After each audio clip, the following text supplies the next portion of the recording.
இது சாதாரண கதை இல்ல. முடிவில் உங்களையே யோசிக்க வைக்கும். ரமேஷ் ஒரு சாதாரண வேலைக்காரன்.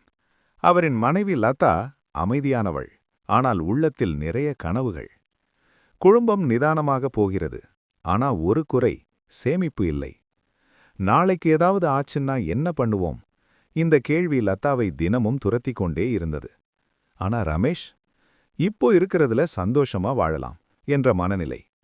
ஒரு நாள் லதா ஒரு முடிவெடுத்தாள். தன் செலவிலிருந்து கொஞ்சம் கொஞ்சமாக பணம் சேமிச்சு கணவனுக்கு தெரியாம நகைச்சீட்டு போட ஆரம்பிச்சா. மாதம் மாதம் சில சமயம் பொய் சொல்லி, சில சமயம் அவளின் தேவைகளை தள்ளி வைத்தும் சேமித்து அந்த சீட்டுக்கு பணம் கட்டினாள். இப்படியே காலங்கள் கடந்தது.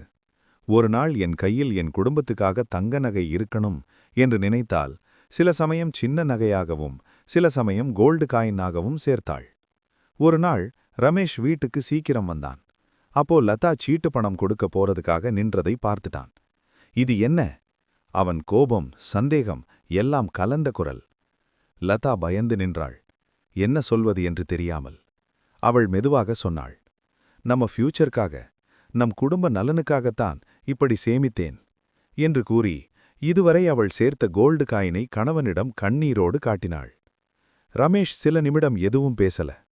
நீ என்னை ஏமாத்தினதுக்காக கோபம் இருக்கு, ஆனா என்னை விட நீ நம்ம ஃபியூச்சர் பற்றி அதிகமா யோசிச்சிருக்க. அவன் கண்ணும் கலங்கியது.